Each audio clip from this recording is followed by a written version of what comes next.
I'm trying to swim in, I'm having issues. I'm trying to grab the head, he's pulling away. So my structure doesn't change, my hand goes over that face. I start driving, shrugging my shoulders, support beam it with my other hand.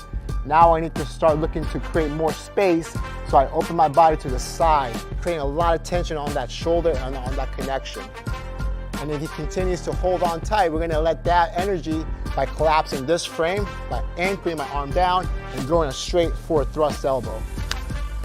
Right to the jaw, and now we're in a good spot.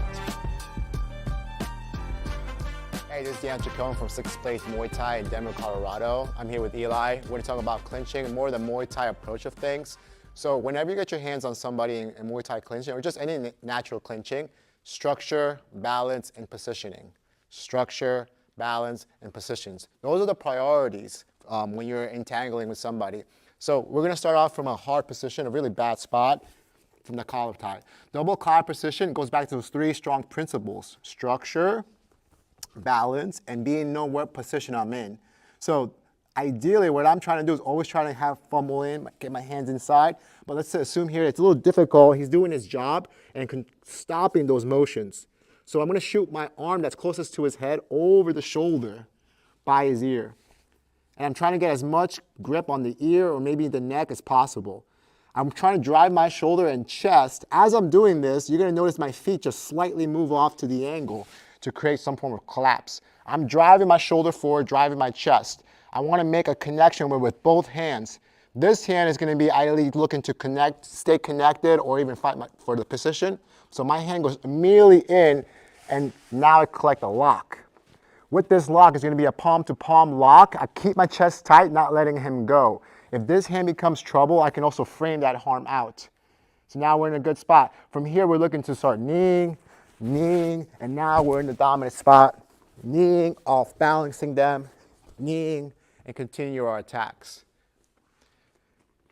The last part you want to think about this is, hypothetically, let's say you're having issues getting to that part of the arm. So now we're back here, and I'm trying to grab his head, but his head goes away from me. He doesn't want me to pull his head, so we're going to go the opposite direction. Instead of pulling in, we're going to push out.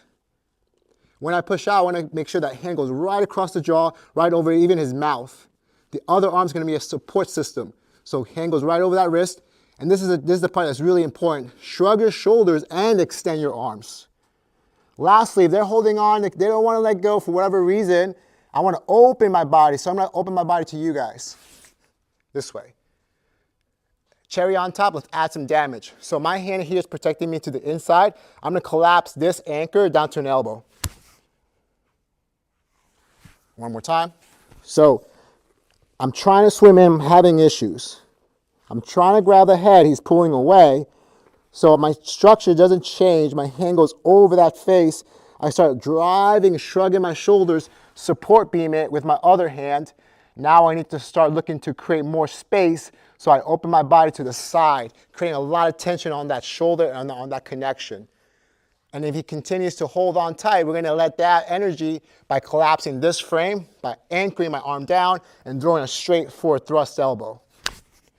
Right to the jaw. And now we're in a good spot. I hope those tips work. Once again, you want to really work on positioning, your structure, your balance, and know where you're standing. And if it doesn't work the inside, work the outside. The outside doesn't work the inside. But don't lose those three really strong concepts or principles about structure, balance, and positioning.